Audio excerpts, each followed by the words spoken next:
Hi everyone, welcome back to my channel. Last video में हमने एक simple static card application develop किया था डॉट नेट कोर 9 में। और आज की इस वीडियो में हम उस स्टैटिक कार्ड एप्लीकेशन में डाटाबेस को ऐड करेंगे। और अगर आप इस वीडियो में न्यू हैं तो मैं आई कार्ड में लास्ट वीडियो का लिंक ऐड कर दूंगा, so you can watch first और उसके बाद आप इस वीडियो को देख सकते हैं। तो चलिए स्टार्ट करते हैं। तो सबसे पहले हमने अपने प्रोजेक्ट के अंदर 3 निगेट पैकेजेस ऐड करने हैं। तो उसके लिए आपने सिंपल सोल्यूशन एक्सप्लोरर को ओपन करना है और प्रोजेक्ट पे राइट क्लिक करके ऐड न्यूगेट पैकेज पे जाना है। देन आपने अपने पैकेज का नेम लिखना है। तो पहला न्यूगेट पैकेज हम इंस्टॉल करेंगे एंटिटी फ्रेमवर्क डॉट कोर।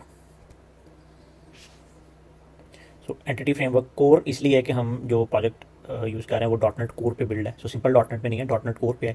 इसलिए हम जो भी पैकेजेस इंस्टॉल करेंगे वो कोर के ही होने चाहिए, मतलब वर्जन सिमिलर होना चाहिए। और इसके बाद हमने न्यूगेट पैकेज का वर्जन बताना है। तो हम 9.0.0 पे काम करेंगे क्योंकि हमारा जो प्रोजेक्ट है वो डॉट नेट 9.0 पे है। और मैंने अभी तक 0.1 वाली जो एस टी है वो इंस्टॉल नहीं किया, सो मैं 0.0 पे ही रहूँगा। और इसको वेरीफाई करना हो अगर आपने कि ये पैकेज इंस्टॉल्ड हो गया या नहीं, तो आपने सिंपली डिपेंडेंसीज को एक्सपैंड करना है और पैकेजेस वाले को एरो पे क्लिक करेंगे, एक्सपैंड करेंगे तो आपको ये न्यूगेट पैकेज जो इंस्टॉल्ड हमने किया था ये आपको शो होना स्टार्ट हो जाएगा। And the second one is entity framework dot tools. तो ये पहले वाला हम इंस्टॉल करेंगे entity framework code dot tools. और अगेन इसको भी हम 9.0.0 इंस्टॉल करेंगे। और अगेन अभी आपको यहाँ पे डिस्प्ले हो जाएगा। और the third and the last one SQLite। हम आज के इस सेशन में SQLite डेटाबेस को यूज़ करेंगे। उसकी रीज़न मैं भी आपको बताता हूँ। हम SQL के लिए भी जा सकते हैं, दोनों का मेथड सेम है। और माइट भी के इस वीडियो के एंड पे मैं आपको अब बता दूं कि आपने SQL सर्वर को कैसे इम्प्लीमेंट करना है इसी प्रोजेक्ट के अंदर। बट सो फार अभी के लिए मैं SQLite के लिए जाना चाहूँगा। एक तो इसके लिए हमें अपने मतलब सेपरेट SQL को ओपन नहीं करना पड़ेगा। हम सिंपली इसी VS कोड के अंदर रहते हुए ही वेरीफाई कर लेंगे। और ये लाइट वेट है, इसके लिए अभी आपको फौरी तौर पे SQL सर्वर को इंस्टॉल करने की ज़रूरत भी नहीं है। सो मतलब अगर सिर्फ मैं इसको सिस्टम की स्पेसिफिकेशंस पे लोड ना डालने के एंड पे सोचूं तो फिर बेहतर है कि आप SQLite की तरफ मूव कर लें। लर्निंग पीरियड के लिए भी बेहतर है। तो मैं इसके लिए सिंपली ये इंस्टॉल करूँगा Microsoft dot entity framework core dot SQLite dot core. और अगेन इसका भी हम जो है वो 9.0.0 पैकेज इंस्टॉल कर लेंगे। ओके, सो हमारे पास ये तीनों न्यूगेट पैकेज इंस्टॉल्ड हो गए हैं, entity framework core, entity framework core dot SQLite और entity framework core dot tools. अब हम इस प्रोजेक्ट में कोड फर्स्ट अप्रोच को यूज़ करके जो हमने मॉडल बनाया था प्रोडक्ट का, इसी को हम डाटाबेस में टेबल में कन्वर्ट कर देंगे। सो मेनली दो अप्रोचेस यूज़ होती हैं, एक डाटाबेस फर्स्ट अप्रोच होती है और एक कोड फर्स्ट अप्रोच होती है। सो डाटाबेस फर्स्ट अप्रोच आप तब यूज़ करेंगे जब आपके पास ऑलरेडी डाटाबेस बनी हुई है और आपने अपने प्रोजेक्ट के अंदर इंप्लीमेंट करनी है। या आप ये समझ लें एग्जिस्टिंग प्रोजेक्ट्स के अंदर अगर आप काम कर रहे हैं तो आपने डाटाबेस फर्स्ट अप्रोच की तरफ जाना है। So code first approach usually new projects में ही यूज़ होती है और एक तो आपका पूरा कंट्रोल कोड पे रहता है। सो अभी हम देखते हैं कि इसी मॉडल को, इस मॉडल क्लास को प्रोडक्ट के नाम से जो हमने बनाई थी लास्ट सेशन में, इसी को मैं डाटाबेस में टेबल में कन्वर्ट करूँगा अभी आपके सामने। और ये आप कितनी इजीली कर सकते हैं।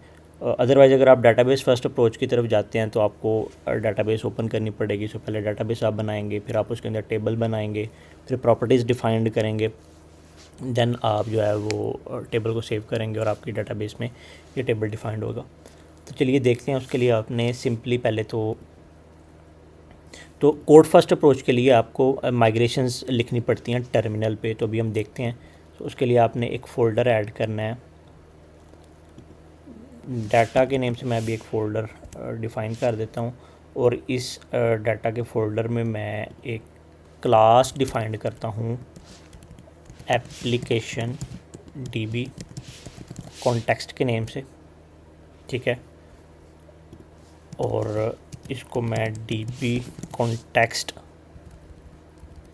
से इनहेरिट कर लूँगा। तो ये हमें बता रहा है कि आपने जो न्यूगेट अभी इंस्टॉल्ड किया था एंटिटी फ्रेमवर्क कोर का DB कॉन्टेक्स्ट की अगर आपने इनहेरिटेंस यूज़ करनी है तो इस पैकेज, इस नेम स्पेस को आपने ऐड करना होगा यूजिंग स्टेटमेंट को। समझे कर लेंगे। सो डीबी कॉन्टेक्स्ट जो है वो एक ब्रिज प्रोवाइड करता है आपका डाटाबेस में और आपकी एप्लीकेशन में। तो ये एक ब्रिज का काम करेगा कि कोड को डाटाबेस के साथ जो है वो इंटरेक्शन के लिए यूज़ होगा। तो अभी हम सिंपली इसमें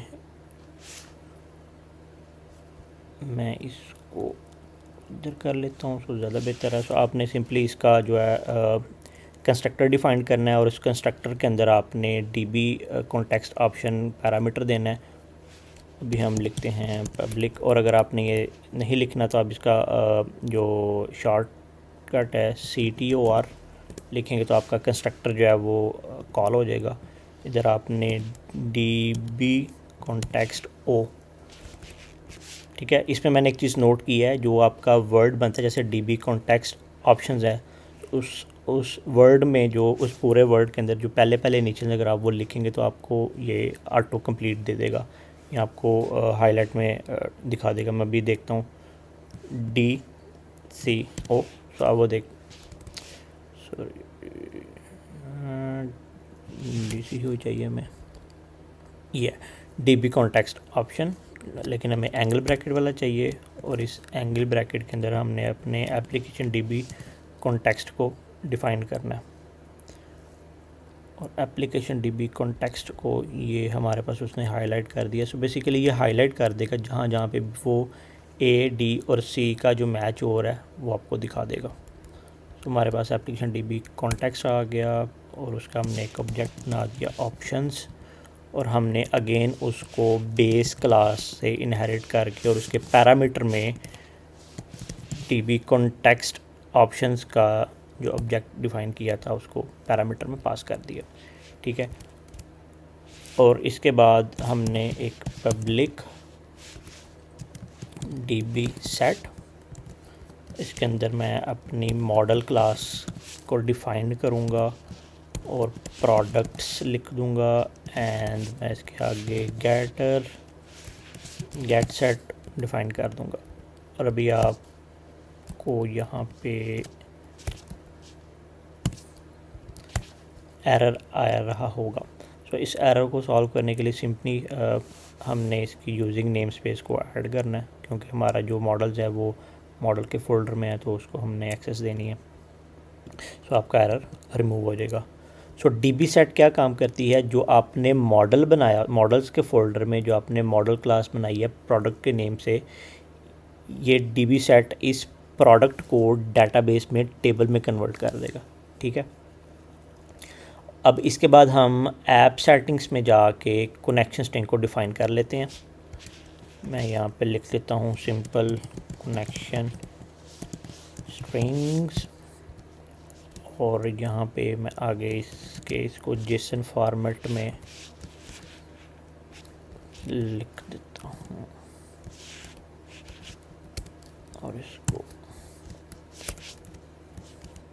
यहाँ पे हम DEF डिफ़ॉल्ट, और आप इस जो ये डिफ़ॉल्ट कनेक्शन हमने अभी इन्वर्टेड कॉमास में लिखा है, ये आप कुछ भी लिख सकते हैं, ठीक है। मैं लेकिन अभी इसकी डिफ़ॉल्ट पे ही जा रहा हूँ, और यहाँ पे हम इसको data source is equal to, ये हमारे डाटाबेस का नेम होगा सिंपल crud.db, और हम इसकी कैशे को शेयर्ड कर देंगे।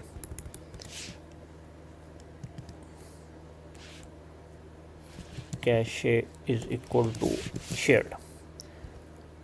ऑलराइट जी, ये अभी तक हमने, मैं आपको रिकॉल कर देता हूँ, हमने 3 पैकेजेस इंस्टॉल्ड किए हैं, एंटिटी फ्रेमवर्क कोर, SQLite.core और एंटिटी फ्रेमवर्क core.tools। ये जो डॉट टूल्स है, ये अभी जब हम माइग्रेशंस डिफ़ाइन करेंगे टर्मिनल पे, तो इसी पैकेज के थ्रू हम उस टेबल को अपने डाटाबेस में, उस मॉडल को इस डाटाबेस के अंदर हम टेबल में कन्वर्ट कर देंगे। तो बहुत ही आसान है, तो इतना उसमें कोई रॉकेट साइंस नहीं है, बिल्कुल इजी वे है।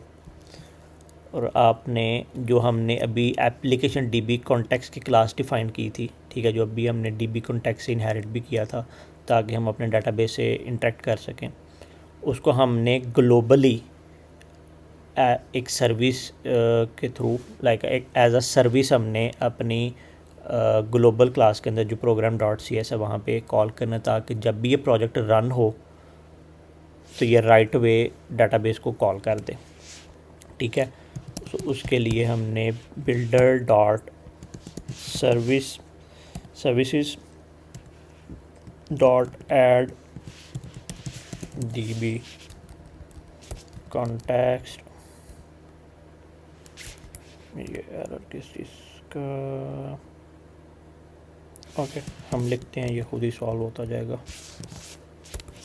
और application db context options, where is option, application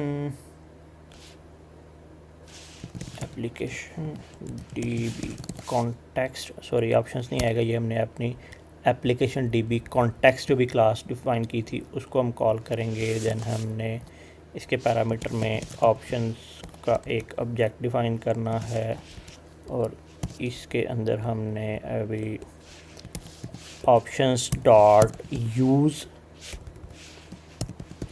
SQLite, और यहाँ पे इसके अंदर अभी हम अपनी जो हमने ऐप सेटिंग के अंदर जो डाटाबेस की कनेक्शन स्ट्रिंग डिफ़ाइन की है उसको कॉल कर लेंगे। ठीक है, और उसके लिए हम simply builder dot configuration dot get connection string, और उसके ब्रैकेट के अंदर हम अपनी कनेक्शन स्ट्रिंग का जो हमने डिफ़ॉल्ट कनेक्शन नेम रखा था उसको हम कॉल कर लेते हैं। एक मेथड तो ये है, बट सिंपली मैं क्या करता हूँ, var connection string is equal to connection string, I guess single is fine,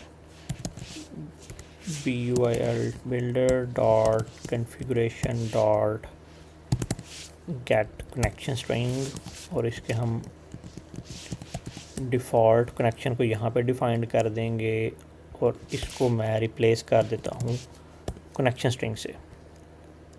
alright, और अगर आपकी प्रोजेक्ट के अंदर एक से ज़्यादा कनेक्शन स्ट्रिंग्स ऐड हैं, मल्टीपल डाटाबेसेस पे अगर आप काम कर रहे हो, तो आप सिंपली एक और काम भी कर सकते हो, आप इसको कनेक्शन स्ट्रिंग SQLite भी डिफ़ाइन कर सकते हो। ठीक है, मैं स्टार्ट में लिख देता हूँ SQLite कनेक्शन स्ट्रिंग, और हम यहाँ पे SQLite कनेक्शन स्ट्रिंग को SQLite कनेक्शन स्ट्रिंग्स, ठीक है, बट मैं ये नहीं ऐड करूँगा क्योंकि अभी हम सिंगल डाटाबेस पे ही काम कर रहे हैं तो वो ज़्यादा कंफ्यूज हो जाएगा। ऑलराइट, मैं इसका ऐसे ख़त्म कर देता हूँ। सो फार अगेन मैं रीकैप कर देता हूँ। हमने 3 पैकेज इंस्टॉल किए, देन हमने एक एप्लीकेशन db कॉन्टेक्स्ट की क्लास बनाई है, फिर हमने ऐप सेटिंग के अंदर अपनी कनेक्शन स्ट्रिंग को डिफ़ाइन किया है, और प्रोग्राम डॉट cs के अंदर हमने अपने एप्लीकेशन db कॉन्टेक्स्ट को यूटिलाइज़ किया है। ठीक है, ताकि जब भी ये एप्लीकेशन रन हो तो इसी कनेक्शन स्ट्रिंग को यूज़ करते हुए डाटाबेस के साथ जो है वो अपना कनेक्शन जो है वो डिफ़ाइन कर ले। राइट, अब मैं बिल्कुल अभी जो आपको नॉर्मली सिंपल वर्ड्स में आपको समझा रहा हूँ ताकि आप थोड़ा इसको अंडरस्टैंड कर सकें। देन माइग्रेशंस रन करने के लिए हमने सिंपली टर्मिनल पे जाना है और अगेन अपनी प्रोजेक्ट की डायरेक्टरी पे मूव करना है। तो उसके लिए अगेन cd SIM लिख के अगर आप टैब भी प्रेस करेंगे तो आप डायरेक्टरी में मूव कर सकते हैं। बट एक चीज़ का आपने जो है ना वो ध्यान रखना है कि अगर आपके प्रोजेक्ट का पहला वर्ड कैपिटल है, लाइक जो भी आपने नेम स्पेस प्रोजेक्ट का नेम रखा हुआ है कैपिटल में है तो आपने कैपिटल पे ही डिफ़ाइन करना है। अगर मैं आप इसको सिंपल रख रहा हूँ तो वो कंप्लीट नहीं कर रहा, मैं अब टैब प्रेस कर रहा हूँ बट नहीं कर रहा, तो आपने उसकी जो भी नेम रखा है आपने उसके अकॉर्डिंगली इसको डिफ़ाइन करना है। कैपिटल है तो कैपिटल, स्मॉल है तो स्मॉल। सो ये मैं अपने प्रोजेक्ट की डायरेक्टरी में मूव कर गया हूँ। मैं यहाँ पे लिखूँगा .NET EF, right, .NET EF migrations, क्योंकि हम जो है वो कोड फर्स्ट अप्रोच के थ्रू माइग्रेशंस को कर रहे हैं ना, और उसके लिए हमने एंटिटी फ्रेमवर्क कोर को यूज़ कर रहे हैं, ये एक ORM है, ठीक हो गया, जो हमें डेटाबेस के में लाइक अगर हम SQL सर्वर में काम कर रहे हैं तो हमने अगर रिकॉर्ड फैच करने हैं तो आप क्यूरी लिखते हैं, लेकिन एंटिटी फ्रेमवर्क कोर के थ्रू आप लिंक क्यूरीज डिफ़ाइन करते हैं जो रीडेबल होती हैं। मैं अभी आपको दिखाऊंगा, ठीक है। सो इसलिए हमने .NET, तो वो ये सिंपली .NET का जो अपना एक कीवर्ड है, सो .NET EF, इसको आप एंटिटी फ्रेमवर्क समझ लें, और माइग्रेशंस, और आगे आप ऐड कर रहे हैं, माइग्रेशन को भी हम ऐड कर रहे हैं। So simply .NET EF migrations add, ठीक है। अब इसके बाद जब आप ये 4 वर्ड्स डिफ़ाइन कर देंगे ना, .NET EF migrations add, then आपने माइग्रेशन का नेम डिफ़ाइंड करना है, और हमारी माइग्रेशन हमने क्या करना है, प्रोडक्ट के मॉडल को डेटाबेस में एक टेबल डिफ़ाइंड करना है। तो टेबल में कन्वर्ट करना, मैं सिंपली लिखूँगा .NET EF माइग्रेशंस ऐड। अब अगर तो मैं लिखूँगा simple add product into database, ठीक है, तो माइट भी आप कंफ्यूज हो जाएंगे, .NET EF migrations add then add. So मैं इसको क्या करता हूँ, मैं सिंपल करता हूँ फ़िलहाल अभी आपको समझाने के लिए, बट मेक श्योर रखना है कि आपने जो 5th वर्ड लिखना है ना इसमें, लाइक .NET 1 हो गया, EF आपका 2nd वर्ड है, माइग्रेशंस आपका 3rd है, देन आपने ऐड 4th वर्ड हो गया, जो भी आप 5th डिफ़ाइन करेंगे वो आपकी माइग्रेशन का नेम होगा, ठीक है। सो आपने इस वाले ऐड को और इस वाले ऐड को मिक्सअप नहीं करना, कंफ्यूज नहीं होना, आप कुछ भी लिख सकते हैं। मैं सिंपल लिख देता हूँ लाइक इंसर्ट प्रोडक्ट, या मैं सिंपल कर देता हूँ initial migration, but doesn't make any sense, तो हम सिंपल इसको कर देते हैं add product to DB, right. So add product to database, मैं इसको एंटर कर देता हूँ। अब आप यहाँ पे गौर करना,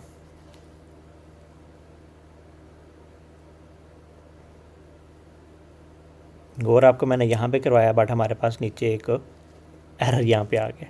सो कोई इशू नहीं है, अभी हम इसको सॉल्व कर लेते हैं कि वो क्या कह रहा है। Unable to create a DB context of type application DB context,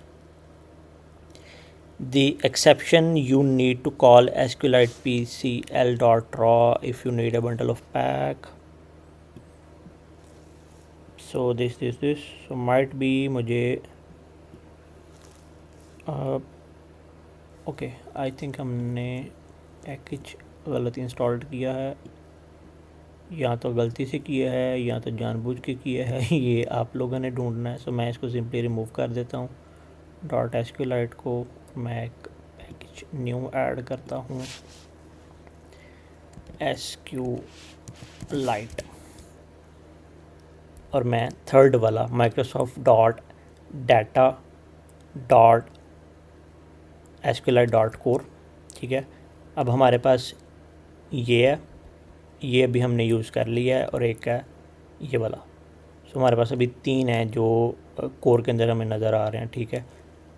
So first one is microsoft.data.sqlite.core, second one entity framework core.sqlite.core और entity framework core.sqlite, right.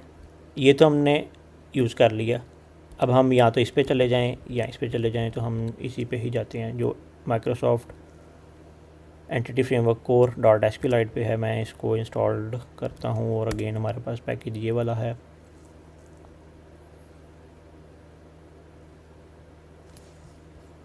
Alright, अब इसको मैं अगेन लिखता हूँ, चेक करते हैं कि आया ये वर्क किया है या नहीं। एंड इट वर्क्स, ठीक है। और इसने हमारे पास माइग्रेशन को क्रिएट कर दिया है। अब ज़रूरी नहीं है कि उसे क्या कहते हैं मैंने ये जानबूझ के किया या गलती से हो गया, ठीक है। So it was purely a mistake, ठीक है। तो आपको एक अच्छा, अभी गलती मेरी है इसमें, ठीक है। मैं प्योरली उसको ऑन करता हूँ कि मैंने वो बाय मिस्टेक जो है वो SQLite.core किया है, ठीक है। तो इसके लिए एक चीज़ आपके लिए ये, अगर आप बिगनर हैं, ठीक है, इस लेवल पे, और हो सकता है आप गलती से डॉट कोर, जिसके एंड पे डॉट कोर आ रहा है, आप वो इंस्टॉल कर लें और आपके पास ये एरर आ जाए, तो आपको रियल टाइम मैंने उसको बता दी, अगर आपको ये एरर आ रहा है तो आप ये वाला यूज़ करें, ठीक है। So Microsoft dot entity framework core, then entity framework core dot SQLite, और the last one is tools, ठीक है। और अब हम सिंपली क्या करेंगे, जब हमने ये किया है तो इसके बाद हमें एक माइग्रेशंस का टेबल नज़र आया, ठीक है। ये ऑटो जनरेट हुआ है जब ये माइग्रेशन हिट हुई है। मैं इस माइग्रेशंस के फ़ोल्डर को ओपन करता हूँ। हमारे पास दो जो है ना फाइल्स ऑटो जनरेट हुई हैं, एक application DB context model snapshot, ठीक है, and the second one is add product to DB, ठीक है। इस पे गौर करें, ऐड प्रोडक्ट टू डीबी, जो अभी हमने अपनी माइग्रेशन का नेम रखा था। तो इससे हमें क्लियर कट नज़र भी आ रहा है नेमिंग कन्वेंशन से कि भाई हमने एक प्रोडक्ट को डाटाबेस में ऐड किया, ठीक है। अब आप इस माइग्रेशंस को देखें। अब इसने एक दो क्लासेस, दो मेथड्स जो है ना वो राइट की हैं क्लास के अंदर, जिसकी टाइप है पार्शल, जो माइग्रेशन से इनहेरिट है। एक अप है और एक डाउन है। अप के अंदर वो चीज़ है जो आप रन टाइम पे डिफ़ाइन कर रहे हैं, मतलब हमारा जो प्रोडक्ट का टेबल है वो जाके डाटाबेस में, जो प्रोडक्ट की क्लास है वो डाटाबेस में जाके प्रोडक्ट्स के नेम से टेबल में कन्वर्ट हो जाएगा, और ये उसके कॉलम्स हैं, ठीक है। फर्स्ट वन इज़ आईडी, जो उसने ऑटो इंक्रीमेंट पे ऐड कर दी है, ठीक है। सेकंड वन उसने नेम रखा है, उसका टाइप उसने ऑटो टेक्स्ट पे ले लिया है, ठीक है। और the last one is price, और उसने बता दिया है कि इस टेबल की जो प्राइमरी की है वो आईडी है, ठीक है। इसका भी मैं बताता हूँ आपने प्राइमरी की कैसे डिफ़ाइंड करनी है, और उसने ये ऑटो पे कैसे डिफ़ाइन कर दी है। और सेकंड फंक्शन है, ठीक है, वो उसने डिफ़ाइन किया है, ड्रॉप कर दो प्रोडक्ट को, प्रोडक्ट्स के टेबल को, ठीक है। अब अप वाले पे ये वो चीज़ होती है जो उसने डाटाबेस में जाके एक्चुअली करनी होती है, और डाउन में वो होती है जब आप इस माइग्रेशन को रिमूव करेंगे या बैकवर्ड करेंगे, तो ये वो डाउन वाले में जाके उस प्रोडक्ट के टेबल को रिमूव कर देगा, ठीक है। अब यहाँ पे वो दिखा भी रहा है, done to undo this action use EF migrations remove, ठीक है। अब मैं आपको बताता हूँ कि इस माइग्रेशन को आपने रिवर्स कैसे करना है, ठीक है। और एक चीज़ मैं आपको ये भी बताता चलूँ कि प्रोडक्ट के टेबल के अंदर हमने 3 प्रॉपर्टीज़ ऐड की थी, आईडी, नेम और प्राइस, ठीक है। लेकिन हमने कहीं भी बताया नहीं था कि भाई हमारी जो आईडी है ये प्राइमरी की है, ठीक है, बट उसने ऑटो पे उसको प्राइमरी की कंसिडर किया है। तो ज़रूरी नहीं है कि अगर आप इसको PRD लिखेंगे तो ये तब भी प्राइमरी की लेगा, नहीं। आपको ऊपर अगर आप अदर देन आईडी के नेम से कोई भी नेम रखेंगे, आपको बताना पड़ेगा भाई ये हमारी प्राइमरी की है। तो जब आप माइग्रेशन रन करो तो इसको प्राइमरी की कंसिडर करो, ठीक है। और इस चीज़ की जो क्या कहते हैं उसको मिसहैप ख़त्म करने के लिए मैं सिंपली रियल प्रोजेक्ट के अंदर भी, और अभी आपको बताने के लिए भी मैं सिंपली इसको की डिफ़ाइन कर देता हूँ। सो बाय डिफ़ॉल्ट मैं हर दफ़ा जो है वो की डिफ़ाइन कर देता हूँ, बट ये नहीं कर रहा। तो अब इसको क्या प्रॉब्लम है भैया? ओके, सो हमने इसको इन्वर्टेड कॉमास में नहीं देना। और ये छोटी छोटी जो चीज़ें हैं ना, ये उसे क्या कहते हैं, मैं जानबूझ के कर भी रहा होता हूँ, करूँगा भी और नहीं भी, ठीक है। कुछ ये ऑटो पे हो रही होती हैं, जैसे अभी हमने किया है ये वाला की, ठीक है, बट ये इस तरह नहीं है। ये आपने इन्वर्टेड कॉमास के बगैर डायरेक्टली की लिखना है, और की का जो के है वो कैपिटल होना चाहिए, और इसके बाद आपने उसकी जो यूजिंग स्टेटमेंट है वो आपने ऐड कर देनी है, ठीक है। क्योंकि जब मैंने स्टार्ट किया तो मैं बाज़ दफ़ा इसको जल्दी से कोई भी अगर मैंने वीडियो वॉच की है या डॉक्यूमेंटेशन रीड की है तो सिंपली जो है वो यूज़ कर देना और बाद में खपते रहना कि भाई अब एरर क्यों आ रहा है। जब उसने किया था तो उसका एरर नहीं था आया, जब मैं कर रहा हूँ तो एरर आ रहा है तो मैंने नहीं करना। तो ये चीज़ नहीं होती। आप सिंपली उसको देखो कि क्या चीज़ किस तरह से वर्क आ रही है, उसके अकॉर्डिंगली आप भी उसको कर लो। और अगर आपको नहीं समझ लग रही उसको रिवाइंड करके या गूगल पे या इवन अब तो चैट जीपीटी है, आप उसको भी जो है वो प्रॉम्प्ट दे के इस चीज़ को सॉर्ट आउट कर सकते हैं। और अब हमने इसको की डिफ़ाइंड कर दिया। अब मैं आपको बताने लगा था कि हमने माइग्रेशंस को रिमूव कैसे करना है, कि अगर हमसे गलती से कोई चीज़ ऐड हो गई है या जब हमने माइग्रेशन ऐड की, जैसे अभी हमने ये एक माइग्रेशन क्रिएट की थी तो हमने ये देखा कि भाई इसने ऑटो पे इसको कैसे कर दिया, प्राइमरी की कैसे बना दी। मैं तो नहीं था बनाना चाह रहा, ये वाली है मैंने कोई और बनानी थी। तो हमने उसको रिमूव कैसे करना है, .NET EF माइग्रेशंस रिमूव। अब मैं आपको एक चीज़ बताता हूँ, अपना रियल इंसिडेंट जो मेरे साथ एक हुआ था। ये अभी इसने कितनी आसानी से ये माइग्रेशंस रिमूव कर दी। अगर आप इसको थोड़ा सा गौर करेंगे ना तो अब आपको माइग्रेशंस का टेबल नज़र नहीं आ रहा होगा, ठीक है। और इसने ऊपर आपको ये दिखा दिया रेड में कि भाई ये स्ट्राइक 2 पे दिखा दिया कि अब इसने डिलीट कर दिया आपने इसको, ठीक है। अच्छा, अब जो रियल इंसिडेंट मेरे साथ हुआ वो ये हुआ था कि मैंने माइग्रेशंस रन कर दी, ठीक है। और गलती मेरे से यही हुई थी, मैंने यहाँ पे जो उसका नेम है मैंने कुछ और डिफ़ाइन कर दिया था प्रॉपर्टी का। तो और ये मैंने ये भी नहीं था ऊपर डिफ़ाइंड किया, ठीक है। और मैंने माइग्रेशन रन कर दी। तो अब और मैंने अपडेट भी कर दी। ये तो भी हमने अपडेट करने से पहले रिमूव कर दिया ना सेफ एंड पे। मैंने वो डाटाबेस अपडेट भी कर दी। और जब डाटाबेस अपडेट कर दी तो फिर मुझे याद आया कि मैंने कोई जो चीज़ है मतलब प्राइमरी की तो डिफ़ाइन नहीं की जो मैंने अपनी रखनी थी, ठीक है। या उसे क्या कहते हैं, हाँ, और एक चीज़ मैं और आपको बता दूँ, मुझे याद आ गया कि अगर आप यहाँ पे ये लिख देते हैं PRD और अगर आप की को नहीं डिफ़ाइन करते तो जब आप माइग्रेशन रन करेंगे तो ये आपको पूछेगा नहीं बल्कि बताएगा कि आपने कोई भी प्राइमरी की को डिफ़ाइन नहीं किया। तो लिहाजा पहले आप जाके अपनी प्राइमरी की को डिफ़ाइंड करो फिर माइग्रेशन रन करना, ठीक है। वो दिखा देगा आपको। ये आपके लिए एक असाइनमेंट भी है, आप इसको अपने तौर पे जो है ना वो ट्राई करना। तो खैर मैंने वो डाटाबेस अपडेट कर दी। अपडेट करने के बाद जब मैं उसको अब मैं देख रहा हूँ कि मैं उसको रिमूव कैसे करूँ। पहले वाला तो मुझे पता था कि मैं सिंपली उसको ये डिफ़ाइन करूँगा .NET EF माइग्रेशन रिमूव, तो ये माइग्रेशन रिमूव कर देगा, ठीक है। लेकिन अब डाटाबेस में अपडेट होने के बाद कैसे करनी है रिमूव।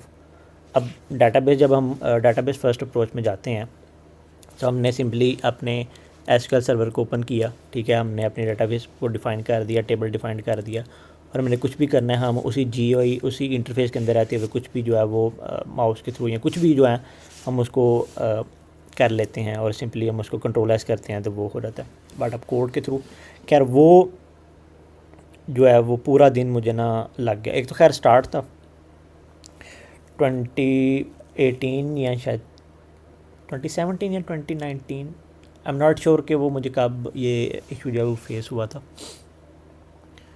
तो तब सिंपल MVC5 थी, सो .NET कोर नहीं था तब, MVC5 था सिंपल। उसमें मैंने माइग्रेशंस पे जो है ना वो कमांड स्टार्ट की थी।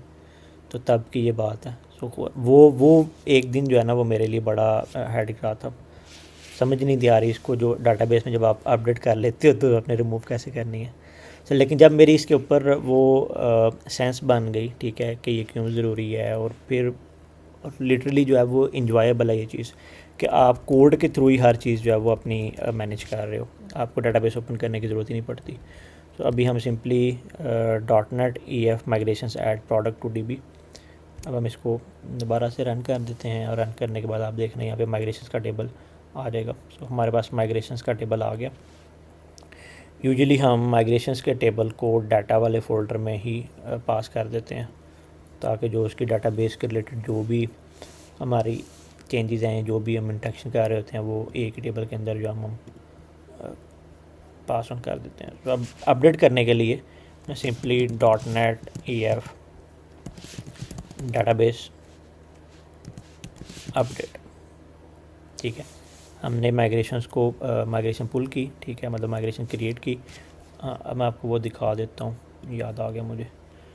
सो अब भी उसने सेम ही किया है, जैसे मैंने आपको बताया था कि हमने पहले की नहीं थी डिफाइंड की उसके ऊपर, ठीक है, बट फिर भी उसने उसको प्राइमरी की कंसिडर किया था। इवन अगर अब मैंने की डिफाइंड कर दी है तो उसने तब भी उसको ले लिया, और ये ऑटो इंक्रीमेंट पे है, ठीक हो गया। सो इस माइग्रेशन को एक्चुअल में डाटाबेस में अपडेट करने के लिए हमने सिंपल लिखना है .NET-EF डाटाबेस अपडेट। मैं एंटर करूँगा। अब जैसे ही हमने एंटर किया, ये क्यूरी जो भी उसने कमांड लाइन पे अपनी कमांड्स रन की, करने के बाद हमारे पास जैसे ही डन आया तो हमारे पास एक और फाइल न्यू क्रिएट हो गया है, simplecrud.db, ठीक है। सो ये हमारी डाटाबेस क्रिएट हो गई है। हमने एसक्यूएल सर्वर को टच भी नहीं किया, किसी भी कह लो थर्ड पार्टी जो एसक्यूएल सर्वर है उसको हमने ओपन भी नहीं किया। ओपन किए बगैर कोड फर्स्ट अप्रोच के थ्रू, कोड में ही रहते हुए कोड के थ्रू ही हमने अपनी डाटाबेस भी डिफ़ाइन कर लिया है, और डाटाबेस के अंदर हमने अपना टेबल भी बना लिया, ठीक हो गया। और अगर ये हमारे पास, उसमें मैंने क्लिक किया, ये मैंने पैकेज इंस्टॉल्ड किया होगा एक्सटेंशन एसक्यूएलाइट की, मैं भी आपको दिखाता हूँ। माइट भी ये ना हो कि आपके पास ओपन ना हो, मैं अभी आपको इसको ओपन करके भी दिखा देता हूँ कि आपने कौन से वाला करना है, तो आपको ये डाटाबेस मिल जाएगी। सो ये प्रोडक्ट्स के नेम से हमारे पास जो है वो आ गया। सो ये हमारे पास उसने ऑटो इंक्रीमेंट वाली रखी है, प्राइमरी की नेम है और सॉरी प्राइस है, और आई गेस हमारे पास यस टेबल भी वही ओपन है। इसको अगर मैं बंद करता हूँ, सो ये हमारे पास आईडी आ गया, नेम आ गया एंड प्राइस आ गया।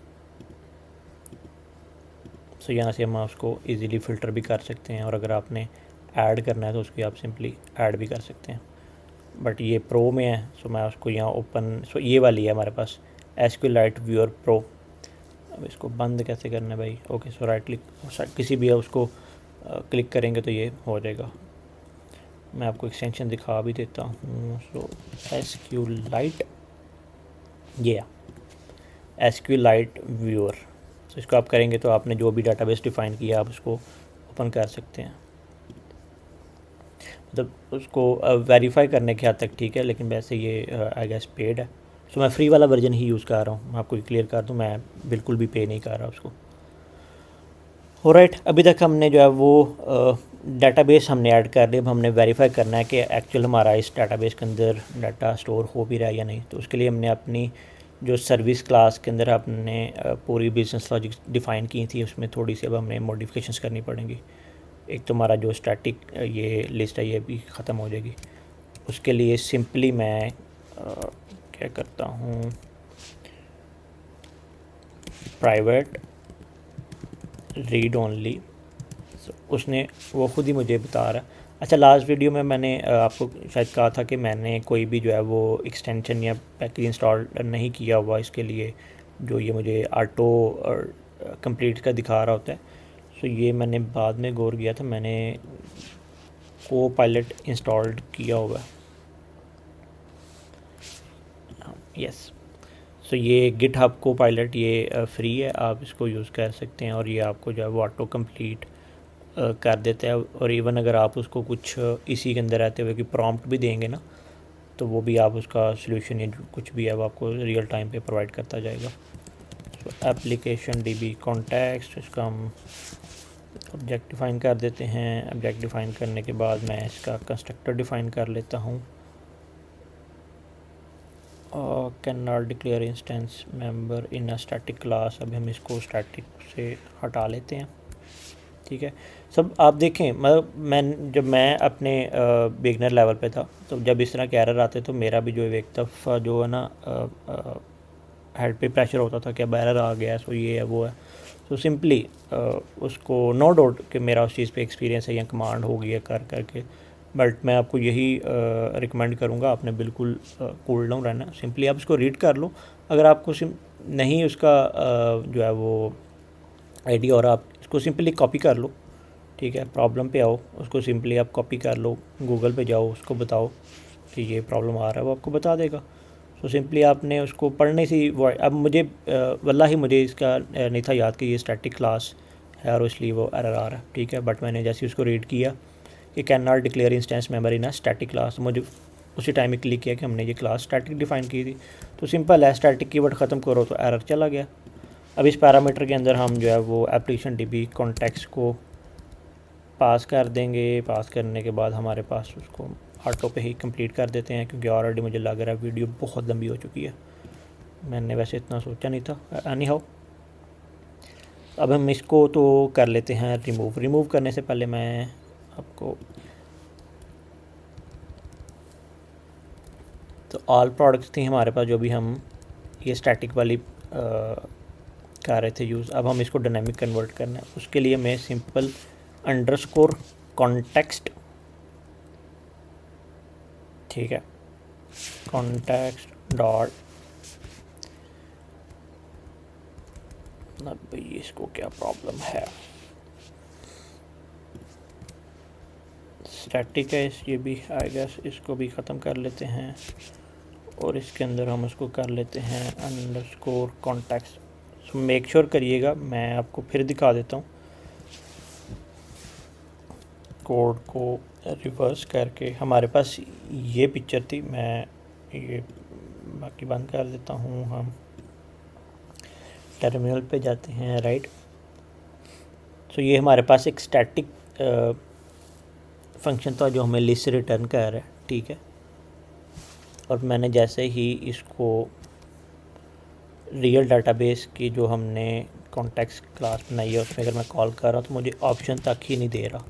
सो अगेन वही प्रॉब्लम हम, क्योंकि हमने स्टैटिक कीवर्ड यूज़ किया। मैं जैसे ही उसको रिमूव करूँगा तो मुझे उसने कॉन्टेक्स्ट दे दिया डॉट, अब ये उसने प्रोडक्ट का नेम दिया products dot to list, alright.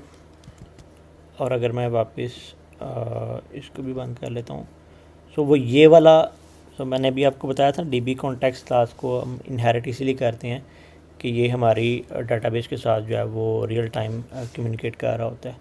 सो इसी नेम से हमारे पास उसने टेबल डिफ़ाइन किया और ये भी यही अब हमें कॉन्टेक्स्ट के थ्रू अब हम अपने टेबल्स को एक्सेस कर पा रहे हैं। सो क्यूरी वही, हमने कुछ भी नहीं किया। पहले हम ये वाली लिस्ट को एक्सेस कर रहे थे अंडरस्कोर प्रोडक्ट से, अब हमने डायरेक्टली जो हमारे डाटाबेस का हमने कनेक्शन स्ट्रिंग ओपन किया है, ठीक है, जो हमने एक ब्रिज बनाया है, क्लास बनाई है डाटाबेस इंटरेक्ट के लिए, मैंने उसको कॉल किया है, फिर अपना टेबल डिफ़ाइन किया और सिंपली मैंने वही टू लिस्ट बताया कि भाई मुझे टू लिस्ट में कॉल कर दो। अब इसको रन करने के लिए डॉट नेट रन, अब क्या कह रहा है, हाँ कह रहा है an object reference is required to the non static field method property product service dot all products, an object reference is required for the non static field method और प्रॉपर्टी। और आई गेस हमने ये नीचे भी static में define किया है इसलिए, और मैं अभी फ़िलहाल के लिए इन सब को अगर मैं कमेंट कर देता हूँ, लेट्स सी कि हमारे पास ये क्या कहता है, डॉट नेट रन। तो हमारे पास अगेन वही आ रहा है। तो अब वो यही कह रहा है कि क्योंकि अब डिफाइंड नहीं हो रहा उसको, an object reference is required for the non static field method और property product service dot all product. Okay, पहले तो मैं इसको कंट्रोल जी कर देता हूँ, कंट्रोल एस कर देता हूँ, और हमारे पास कंट्रोलर के अंदर प्रोडक्ट कंट्रोलर है, ठीक है। और इसको हमने अब क्या कह रहा है जी, an object reference is required for the non static field. Okay, इसको अगर हम प्रोडक्ट सर्विस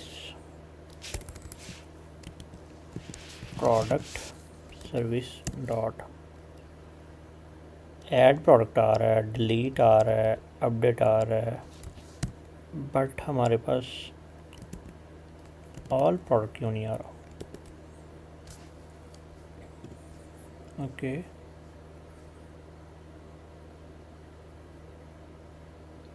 ऑल प्रोडक्ट क्यों नहीं आ रहा, ऑल प्रोडक्ट्स क्यों नहीं आ रहा?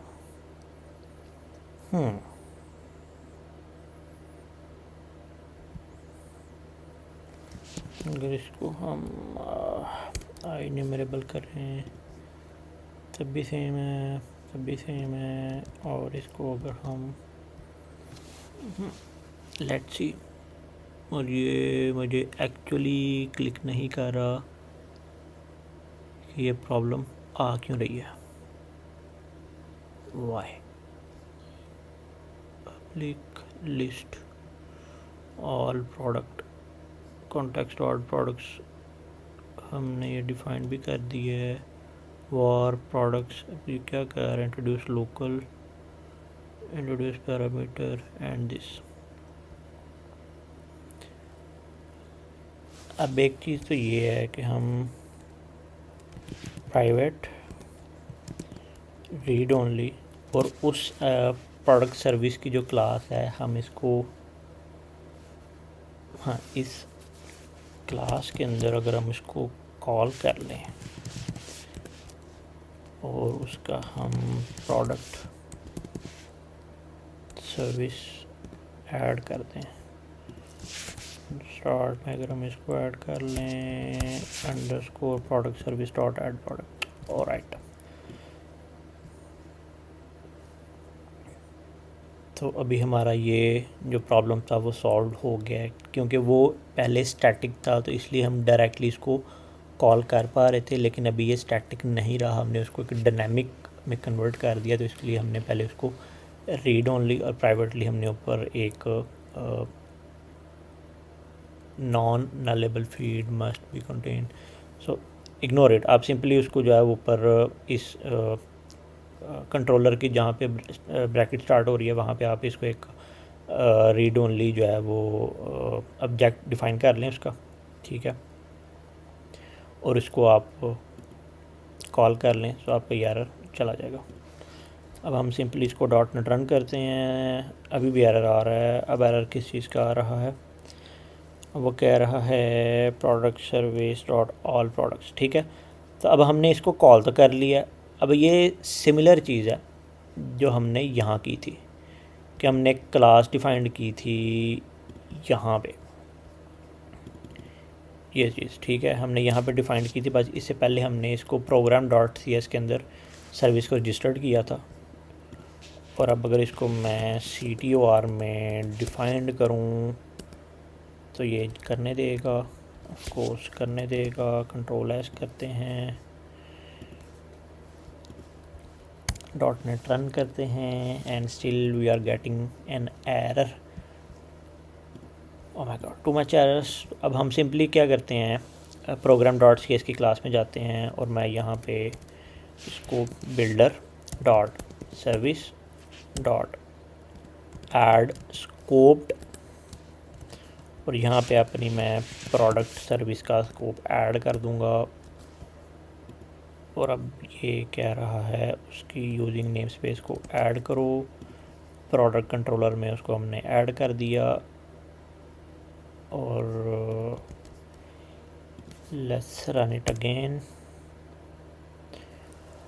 ओ my god, null non nullable property name must contain a nullable value existing constructor required modifier।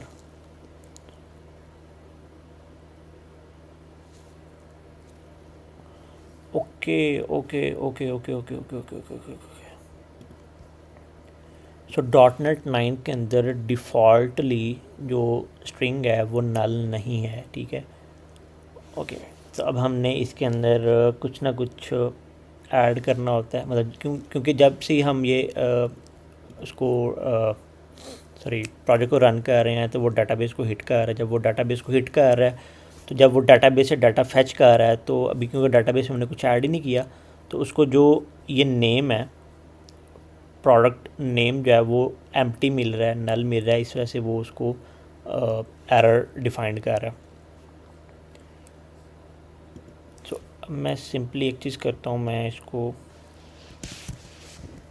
Comment कर देता हूँ। और sorry for this whole thing.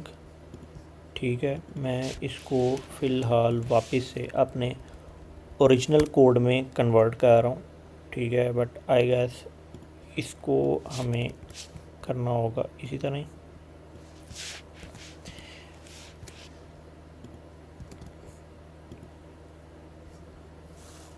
Don't worry, आपके साथ साथ मैं भी आज सीख रहा हूँ।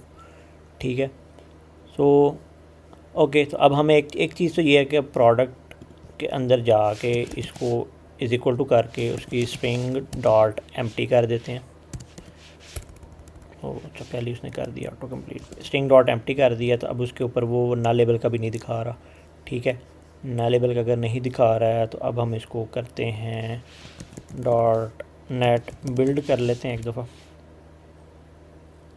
सब ये दोबारा से दे रहा है उसी के ऊपर कि अब ये आपकी, तो अब ये एक्चुअली मतलब जो चीज़ होनी चाहिए ये उसी को कह रहा है कि ये इसको करो आप।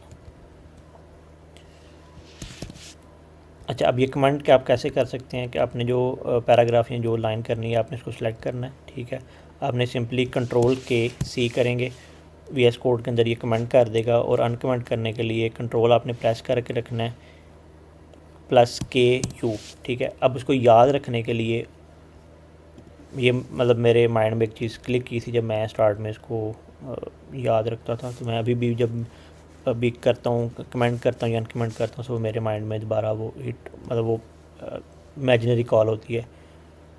कंट्रोल प्रेस करके करो कमेंट। ठीक है, KFC है ना, let's say control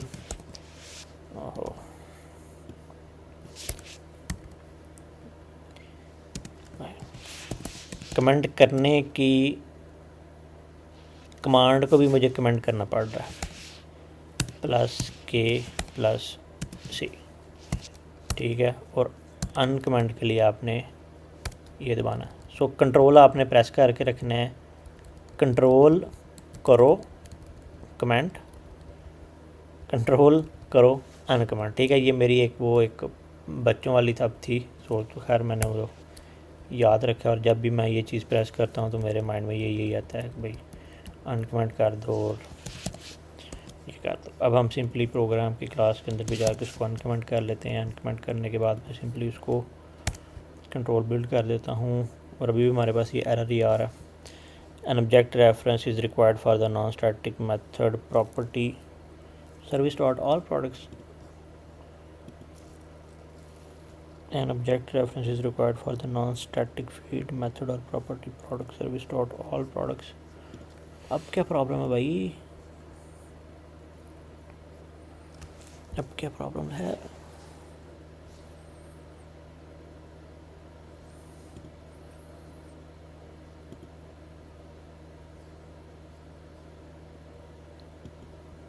problem build fail आ रहा है, बिल्ड फेल आ रहा है। मैं अगर इसको ओहो, तो यार नहीं, एक तो हमने वहाँ पे भी डिफाइंड किया हुआ तो उसने उस चीज़ का भी एरर दिया है। और इस चीज़ को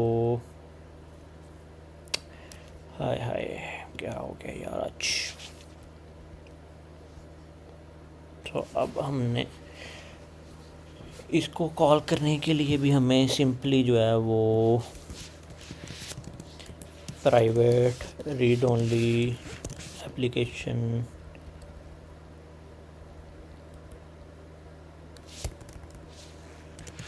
बट इसे एक चीज़ आई गेस बेहतर हो रही है कि हमने ये नहीं डिफ़ाइन करना, हमने प्रोडक्ट सर्विस का माइट भी अगर आप अपने एंड पे इस चीज़ को डिफ़ाइन कर रहे होते और आपको ये प्रॉब्लम आ रही होती तो आपने तो यही कहना था कि भाई वीडियो के अंदर तो ऐसा ही था, वहाँ पे एरर भी नहीं था आ रहा, हर चीज़ हो भी जा रही थी। जब हम करते हैं तो हमारे पास एरर आते हैं और जब ये ट्यूटोरियल से रिकॉर्ड हो रहे होते हैं तब एरर नहीं आते। सो भाई मैंने कोई चीज़ भी कट नहीं की, स्ट्रेट अवे मैं आपको दिखा रहा हूँ सारा कुछ। क्योंकि ये चीज़ मैंने जब मैंने वीडियोस देखी थी या मैंने ये चीज़ हमेशा फील की है कि जो भी मोस्ट ऑफ़ द टाइम, मैं सबको नहीं कह रहा, और जो नहीं भी सॉल्व कर रहे होते रियल टाइम पे, मैं उनको भी नहीं कह रहा, बस एक थॉट थी। जब मैं ख़ुद ये देख रहा होता था, ठीक है, लर्निंग पीरियड में, तो मैं ये चीज़ बड़ी जो है वो हिट करती थी कि यार जब एरर आ रहा है तो उसको रियल टाइम पे सॉल्व करो ना। आप उसको सॉल्व क्यों नहीं कर रहे होते रियल टाइम पे? और अगर ये आपको टाइम लगा, जैसे अभी अब लेट से अब हमारे पास यहाँ पे जब भी हमने एक प्रोसेस किया है, सिंपली मैंने प्रोडक्ट सर्विस को कॉल किया, ठीक है, और उसके जो हमने ऑब्जेक्ट है क्लास को डिफ़ाइन किया और उस ऑब्जेक्ट को हमने नीचे कॉल करके वो चीज़ कर दी है। सो अगर मैं यहाँ पे पहले भी इसको हिट करता, जो हमारे पास यहाँ पे एरर आ रहा था उसको क्लिक करता, तो माइट भी वो डायरेक्टली यहाँ पे ले आता। सो मैं उसको उतनी जल्दी प्रोसेस कर पाता और ये इतना टाइम ना हमारा लगता। सो ये अगेन टाइम वेस्ट नहीं हुआ। आप इसको ये ना करना कि भाई टाइम वेस्ट हो गया या ये हुआ। सो ये ऐसे ही काम हो रहा होता है। बाज़ दफ़ा आपको वो चीज़ नहीं हिट करती, और नहीं हिट करती और आप जिस लेवल पे अगर आप इस चीज़ को वॉच कर रहे हैं, और आई एम श्योर बहुत से होंगे जो ये चीज़ देख के उसको ईज़िली सॉर्ट आउट कर लेंगे कि ओके फ़ाइन, अगर हमारे पास एरर आ रहा है तो हमने उसको कैसे जो है वो ईज़िली, ठीक है, हम उसको सॉल्व करते जाएंगे। तो ये वही एक लाइव एग्जांपल थी, ठीक है। तो ये खुद ही होती गई है और हमने सॉल्व करते गए हैं एरर्स आर्गोन्स। अब हम इसको सिंपली .NET रन करते हैं, तो अब देखते हैं हमारे पास क्या एरर आ रहे हैं नए। एरर तो कोई नहीं है। अब प्रोजेक्ट हमारे पास रन हो गया है, सिंपली प्रोडक्ट्स पे जा रहे हैं, तो अब हमारे पास कोई प्रोडक्ट नहीं है, ठीक है। अब यहाँ पे हमारे पास एरर आ गया, राइट जी, लाइन नंबर 20 पे। और एरर हमारे पास अब यही आ रहा है कि object reference not set to an instance of an object, my favourite error. अब हमने इसके कंस्ट्रक्टर के अंदर इसको डिफ़ाइन भी तो करना है। तो अगेन हम उसके कंस्ट्रक्टर के अंदर उसको, क्लास के कंस्ट्रक्टर के अंदर हम उसको डिफ़ाइन करेंगे, ताकि जैसे ही इस क्लास को, इस कंट्रोलर को एक्सेस किया जाए तो वो बिहाइंड द सीन सबसे पहले अपने डेटाबेसिस के सारे जो भी उसके इश्यूज़ हैं वो उसको सॉल्व कर ले। ऑल राइट, अब इसको क्या हमने ऐसे ही नहीं था किया, ऐसे ही किया था। सो यार किस चीज़ के दे रहा, home controller must declare a body because it is not marked abstract external. अब ये क्या है भाई? ओके, तो अगेन ये था, ठीक है, और मैंने इसको सिंपली कॉमा में कन्वर्ट कर दिया, तो एरर भी चला गया, ठीक है। खुश हो जाओ देख के कि एरर आ गया, एरर आ गया। सिंपली कंट्रोल सी करते हैं, एप्लीकेशन को शट डाउन करते हैं, .NET रन, और ये हमारा प्रोजेक्ट, उम्मीद तो बहुत है बगैर किसी एरर के रन हो जाएगा। Yes, it is running fine. So हमारे पास प्रोडक्ट है, ठीक है। हमारे पास अब कोई प्रोडक्ट नहीं आ रही। अब हम इसकी सिंपली क्रिएट न्यू क्लिक करते हैं। अगेन मैं लैपटॉप पे जा रहा हूँ एंड नाउ और ऐड कर रहा हूँ तो नहीं आ रहा, ठीक है। क्यों नहीं आ रहा? क्योंकि अब हमारी क्लास स्टैटिक नहीं रही। जब स्टैटिक नहीं रही तो वो ऐड भी नहीं कर पा रहा, ठीक है। अब हमने इसको एक्चुअली डाटाबेस में कन्वर्ट करना है कि ये डाटाबेस में जाके सेव कर ले। प्रोडक्ट आ रहा है हमारे पैरामीटर में आईडी डॉट, अब हमने ये नहीं करनी क्योंकि हमारे पास जो आईडी है वो ऑटो इंक्रीमेंट पे है। मैं सिंपली क्या करता हूँ, ट्राई करो। अब हम ट्राई कैच के ब्लॉक से खेलेंगे। ट्राई करो अंडरस्कोर कॉन्टेक्स्ट, ये अगेन नहीं आ रहा। मैं आपको फिर बता रहा हूँ नहीं आ रहा। क्यों नहीं आ रहा? हमारे पास स्टैटिक क्लास है, उसको रिमूव कर दो, फिर हमारे पास कॉन्टेक्स्ट आना स्टार्ट हो जाएगा। डॉट प्रोडक्ट्स डॉट ऐड करो किसको, प्रोडक्ट को, और कैच के अंदर हम उसको सिंपली एक्सेप्शन उसकी हैंडल करेंगे, क्योंकि किसी भी एप्लीकेशन के अंदर ट्राई कैच या एक्सेप्शन भी एक क्रिटिकल चीज़ है, ठीक है। थिंक अबाउट इट कि आपने अपने प्रोजेक्ट के अंदर एक्सेप्शन हैंडलिंग कैसे करनी है। It's a critical part of any coding application और एनी सॉफ्टवेयर। ओके, अब अभी अगर आपने गौर किया, मैंने जब ये ऐड किया है, ऐड के बाद मैंने कॉन्टेक्स्ट डॉट सेव चेंजेस की कमांड लिखी है ताकि जब ये ऐड करे तो उसके बाद हमारी डाटाबेस को सेव भी कर ले। मतलब ये जो सिर्फ ऐड से वो होल्ड रख रहा है ना, जैसे अभी हमने लास्ट किया था। जैसे अगर मैं यहाँ पे जैसे ये रिमूव कर रहा था, ये सिंपल रिमूव कर रहा था क्योंकि स्टैटिक था, उसने रिमूव कर दिया। यहाँ तक वो सिर्फ होल्ड करता है कि ठीक है भाई मेरे पास जो डाटा है वो होल्ड है स्टैटिकली, या थोड़े टाइम के लिए कैशे के अंदर होल्ड है, बट जब आप सेव करोगे तब वो डाटाबेस के अंदर जाके एक्चुअली रिकॉर्ड सेव होगा। ठीक है, बट अब हमारे पास यहाँ एरर आने लग गया। अब एरर क्यों आने लग गया? क्योंकि मैंने उसको स्टैटिक से डायनामिक में कन्वर्ट कर दिया है, और उसके लिए मैं अगेन इसको ज़्यादा टाइम ना वेस्ट करते हुए सिंपल ये कर रहा हूँ। वैसे तो मुझे यहाँ पे भी ट्राई कैच ब्लॉक को ऐड करना चाहिए, बट मैं ये आपके एंड पे छोड़ रहा हूँ ताकि आप भी अपने एंड पे थोड़ा सा इसको एफर्ट पुट करें और उसको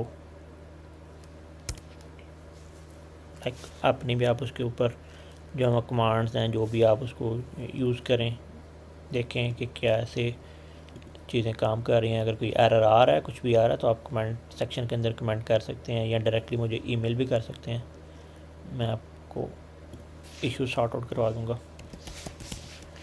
laptop price can be 15,000 add. अब हमारे पास ये एक ऑफिशियल एक प्रोडक्ट ऐड हो गया और ये डाटाबेस में है। ठीक है, ये अब स्टैटिक एप्लीकेशन नहीं है, इट्स प्योरली डायनामिक एप्लीकेशन। ठीक है, मैं आपको वेरीफाई भी करवा देता हूँ। उसके लिए आपने सिंपली अपने डाटाबेस को ओपन करना है, बट हमारे पास अभी तक ये डाटाबेस के अंदर डिस्प्ले हो रहा है, सॉरी मैं इधर ऊपर देख रहा था। तो ये चीज़ है, आपके पास एक लैपटॉप की प्राइस डाटाबेस में आ रही है। अब अगर आपके जब अगर आपने लास्ट वीडियो देखी है तो अभी तक आपने एक चीज़ तब गौर किया होगा, जब हमने अपनी एप्लीकेशन को शट डाउन करके वापस से रन किया था, जो हमारे पास रिकॉर्ड्स हमने एक स्पीकर को ऐड किया था। ठीक है, मैं आपको दिखा भी देता हूँ कि हमारे पास इनिशियली ये 3 रिकॉर्ड थे। ठीक है, लैपटॉप, माउस, कीबोर्ड। जब हमने एप्लीकेशन को रन किया था हमने स्पीकर का एक रिकॉर्ड ऐड किया था, बट फिर हमने अपनी एप्लीकेशन को शट डाउन करके दोबारा से जब रन किया था तो हमें वो जो 4th रिकॉर्ड था स्पीकर के नेम से वो डिस्प्ले नहीं था हुआ। सो मैंने एप्लीकेशन को शट डाउन किया है, अब मैं .NET रन कर रहा हूँ। अब हम वेरीफाई करते हैं तो अगेन हमारे पास काउंट 1 है। सो इस now it's purely a dynamic application, right. अब हम बाकी चीज़ें क्विकली करते हैं रैप अप, ताकि हमारी वीडियो जो है वो so again it's a static, इसको स्टैटिक से ख़त्म करते हैं। Context dot product. और याद है जो मैं अभी आपको कह रहा था कि एंटिटी फ्रेमवर्क कोर मेनली क्यों यूज़ किया जाता है। सो आपकी जो क्यूरीज़ हैं वो रीडेबल हैं। जैसे अभी ये है डाटाबेस का हमने जो क्लास थी उसको डिफ़ाइन किया, हमने अपने टेबल को हिट किया और बताया कि भाई हमें टू लिस्ट चाहिए, जहाँ से हम फर्स्ट और डिफ़ॉल्ट रिकॉर्ड निकाल रहे हैं कि डाटाबेस में जाके रिकॉर्ड को फाइंड करो, मिल रहा है तो ले आओ, अदरवाइज़ उसको नल या एम्प्टी जो है ना वो रिटर्न कर दो, राइट। अब हमारे पास ये क्या कह रहा है, क्योंकि स्टैटिक से हमने उसको ख़त्म कर दिया। सब ये कह रहा है reference is required for the non static method of property. आप उसको डायरेक्टली नहीं कर सकते। अब ये क्या सीन है, यहाँ तो हमें क्यूरी लिखनी पड़ेगी। क्यूरी क्यों लिखनी पड़ेगी, उसको वाइड भी नहीं कर सकते। पब्लिक प्रोडक्ट क्विक फिक्स क्या है, फिक्स यूजिंग, चलो मैं आपको ये भी दिखा देता हूँ। सो अब अगर आपने वो को पायलट गिटहब को पायलट एक्सटेंशन इंस्टॉल की है तो आप सिंपली एरर के ऊपर जाएंगे तो आपके पास 3 ऑप्शन होंगे, व्यू प्रॉब्लम, क्विक फिक्स और यूजिंग गिट। अब वो खुद ही कर रहा है, अब उसने खुद ही किया है। अब उसने ये अपडेट तो कुछ किया है, बट ये समझ नहीं आई कि उसने किया क्या है। उसने इतनी जल्दी उसको कर दिया है कि समझ वाकई नहीं आई, नहीं आ गई है, ठहर जाओ, डिस्कार्ड कर दो। अच्छा ये है, ये स्टैटिक वर्ड जो है ना वो हमें ले बैठा आज। स्टैटिक ख़त्म कर दो, इसका भी स्टैटिक ख़त्म कर दो, तो ये ऑटोमेटिकली ठीक, क्योंकि ये अब स्टैटिक रहा नहीं है ना, इसका हमने ये स्टैटिक कीवर्ड जो ख़त्म कर दिया, तो वो अब स्टैटिक को नहीं यूज़ करने दे रहा ना, किसी भी अगली स्टैटिक मेथड के अंदर उस स्टैटिक फंक्शन को नहीं डिफाइन करने दे रहा। सो अगेन ये डाटाबेस से आ गया, और ये डाटाबेस से कन्वर्ट का, अब हम इसको ट्राई कैच के ब्लॉक में, यहाँ तो पूरे को हम ट्राई कैच के ब्लॉक में ले जाते हैं। ट्राई, तो उसने उसको खुद ही कर लिया है। मैं इसको ऊपर ले जाता हूँ, ट्राई करो, प्रोडक्ट को फाइंड करो, प्रोडक्ट को फाइंड करने के बाद इसको भी मैं इधर ले जाता हूँ, इसको इधर से कर देते हैं, सॉरी ये रहेगा, और इसको कट करके हम इसके अंदर ले जाते हैं, राइट क्लिक, फॉर्मेट डॉक्यूमेंट, और ये हमारे पास उसने डॉक्यूमेंट ठीक कर दिए, लाइक अरेंजिंग कर दी है। सो ये ठीक हो गया। अगेन इसको भी हम जो है वो ट्राई कैच ब्लॉक में कन्वर्ट कर देते हैं। ट्राई कैच दिस मैं इसको सिंपली रिमूव कर रहा हूँ, और ये हमारे पास एक्चुअल कन्वर्ट हो गया है। अब यहाँ क्या प्रॉब्लम दे रहा है, अगेन वही है, मैं सिंपली इसको अंडरस्कोर पी के साथ रिप्लेस कर देता हूँ, अंडरस्कोर पी के साथ। और मैं आपको एक चीज़ बताता जाऊँ, ये अभी प्रोफेशनल वे नहीं है इसको करने के लिए, ये भी इनकम्प्लीट है, ये टाइम टू टाइम मैं इस पे जो है ना लाइक कंप्लीट सीरीज़, इसकी नेक्स्ट वीडियो में हम इसको जो प्रॉपरली वैलिडेशन ऐड कर देंगे, और जो ट्राई कैच के ब्लॉक हम यहाँ पे इम्प्लीमेंट कर रहे हैं वो हम इसके अंदर भी इम्प्लीमेंट करेंगे। और अगर हम कुछ चीज़ प्रॉपर वैलिडेशन के अगेंस्ट कोई चीज़ ऐड कर रहे हैं तो उसका जो भी एरर है हम उसको डिस्प्ले भी करवाएंगे, ठीक है। सो फार हमारी ये अभी तक की कंप्लीट है। अब हम इसको शट डाउन करते हैं। शट डाउन करने के बाद .NET लिखते हैं, मैं इसको हिट कर देता हूँ, ये हमारे पास आ गया। मैं एक रिकॉर्ड मैं ऐड कर देता हूँ, this time we can add like chair 25, add maybe mobile can be 12,000। इसका हम डिलीट करेंगे तो वो हमारे पास डिलीट हो जाएगी, ठीक है। और नेक्स्ट सेशन में मैं ट्राई करूँगा कि इसका जो UI है उसको इन्हेंस करूँ आपके सामने, और जब हम इसको एडिट करें या डिलीट करें, लाइक जब डिलीट, अभी तो जब मैं डिलीट पे क्लिक कर रहा हूँ तो ये राइट अवे इसको डिलीट कर रहा है, कोई कंफर्मेशन नहीं ले रहा। तो कमिंग अप सेशन में हम इसको ट्राई करेंगे कि हम एक पॉपअप लेके आएँ, ठीक है। मैं अभी आपको दिखा भी देता हूँ, बूटस्ट्रैप मॉडल कि हम उसकी जो है वो जब मॉडल पे क्लिक करें, जैसे अभी तो ये है, तो वो पूछे कि are you sure you want to delete this, जब हम उसको ओके करें तो डिलीट करें। एडिट पे जा रहे हैं तो वो मैं ट्राई करूँगा कि हम इसको जो है वो सिंगल पेज एप्लीकेशन में कन्वर्ट कर दें। तो मल्टी पेजेस पे है ना, लाइक एडिट भी नेक्स्ट पेज पे जा रहा है, ऐड करने के लिए भी वो जा रहा है। सो उसको हम एक सेम पेज पे रहते हुए मॉडल पे, या हम यहाँ पे राइट या लेफ़्ट साइड पे एक फॉर्म बना देंगे और वहाँ पे कर लेंगे, और इसको फ़िल्टर लगा देंगे और पेजिनेशंस में कन्वर्ट कर देंगे, ठीक है। सो इस सीरीज़ को फॉलो कीजिएगा, और चैनल को subscribe, hit the bell icon, comment करें जो भी आपका इशू आ रहा है, मैं आपको सॉल्व करवा दूँगा, कोई इशू नहीं है। वीडियो को लाइक करें, और अपने करीबी दोस्तों में या व्हाटएवर आप जहाँ भी इसको शेयर कर सकते हैं आप शेयर करें, but kindly subscribe my channel. तो अभी हम इसको वेरीफाई भी कर लेते हैं, मैं इसको क्लोज़ कर लेता हूँ। डेटाबेस को ओपन कर रहे तो हमारे पास एक रिकॉर्ड है। अब हम इसके अंदर अगेन मैं लेट से चेयर है, this time it can be 20 to 50।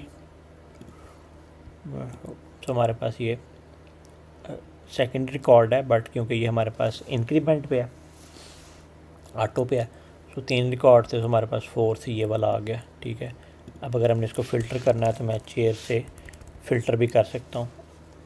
ठीक हो गया।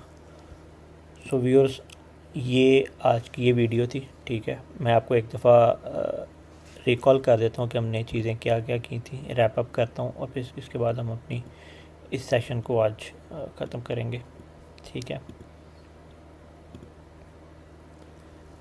सो हमने कहाँ से स्टार्ट किया था, यहाँ से हमने 3 पैकेजेस जो है वो न्यूगेट पैकेजेस इंस्टॉल्ड किए थे। Entity framework core, entity framework core dot SQLite dot core. ठीक है, आपने उसको वीडियो अगर आप वॉच करेंगे प्रॉपरली तो आपको आइडिया हो जाएगा कि हमें वो एरर भी आया था। ठीक है, और फिर उसको हमने सॉल्व भी किया था रियल टाइम पे और हमने एसक्यूलाइट पे शिफ्ट हो गए थे। ठीक है, लाइक हमने पैकेज चेंज कर लिया था। और थर्ड था हमारा entity framework code dot tools. इसी पैकेज के थ्रू हम जो है अपनी माइग्रेशंस को रन कर पाए हैं। ठीक है, अगर ये नहीं है तो आपको एरर आएगा। अगर आपने टेस्ट करना है कि ये बात दुरुस्त है तो आप इस पैकेज को अनइंस्टॉल करके माइग्रेशन रन करके देखेंगे तो आपके पास माइग्रेशन रन नहीं होगी, आपको एरर दे देगा। देन हमने एक क्लास डिफाइंड की थी एप्लीकेशन डीबी कॉन्टेक्स्ट, और हमने उसको डीबी कॉन्टेक्स्ट से इनहेरिट किया था। ठीक है, फिर हमने उसका कंस्ट्रक्टर डिफ़ाइन किया था और उस कंस्ट्रक्टर में हमने डीबी कॉन्टेक्स्ट ऑप्शंस के पैरामीटर में एंगल ब्रैकेट में हमने उस क्लास को पास ऑन किया था और उसको बेस क्लास से हमने इनहेरिट कर लिया था। और डीबी सेट के थ्रू जो हमारे पास मॉडल क्लास थी प्रोडक्ट, जो हमने सबसे पहले सेशन में डिफ़ाइन की थी, उसको हमने डीबी सेट के थ्रू डाटाबेस के अंदर जो हमने टेबल कन्वर्ट करना था उसके लिए हमने इसको डीबी सेट को पास की। देन इसके बाद हमने ऐप सेटिंग डॉट जेसन की फ़ाइल में जाके अपनी कनेक्शन स्ट्रिंग डिफ़ाइन की। ठीक है, और मैंने बोला था कि हम लास्ट पे ट्राई करेंगे कि इसको एसक्यूएल में कन्वर्ट करें। ठीक है, मैं उसको भी आपको बता देता हूँ कि आपने कैसे करना है, और वो आपके लिए कह लें एक असाइनमेंट भी हो सकती है या आप उसको एज अ टास्क भी ले सकते हैं कि अभी तक अगर आपने इतना सेशन देख लिया तो आपने उसको कन्वर्ट कैसे करना है। ठीक है, और ट्रस्ट में अगर अभी तक आपने यहाँ तक अगर आपने इस पूरे सेशन को फॉलोअप किया तो आप उसको इजीली डाटाबेस को कन्वर्ट कर सकते हैं। ठीक है, फिर हमने प्रोग्राम डॉट सी एस की फ़ाइल के अंदर जाके उस टीबी कॉन्टेक्स्ट क्लास को अपनी कनेक्शन स्ट्रिंग बताई थी कि भाई आपने जब प्रोजेक्ट को रन करना है तो रन टाइम पे आपने ये वाली कनेक्शन स्ट्रिंग जो है ना वो पुल करनी है और हिट करना है उस डाटाबेस को। अब एसक्यूएल के लिए, और अगर आपने इस ओवरऑल पूरे सेशन को देखा है ठीक है प्रॉपरली, तो आपको वैसे ही आइडिया हो गया होगा मेरे बताते हुए कि आप इसको कैसे चेंज कर सकते हैं। तो अब गौर करना एक चीज़, हमने पैकेज इंस्टॉल किया एसक्यूलाइट का, तो हम एसक्यूलाइट को यूज़ कर रहे हैं, तो हमने यहाँ पे भी यूज़ एसक्यूलाइट को यूज़ किया है।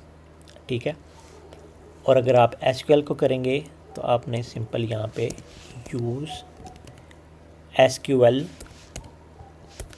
सर्वर करेंगे तो ये उसको कन्वर्ट कर देगा। अब क्योंकि ये ऑप्शन नहीं आ रहा और उस ऑप्शन के लिए आपने अपने न्यूगेट पैकेज से जाके एसक्यूएल सर्वर का न्यूगेट पैकेज इंस्टॉल्ड कर लेना है।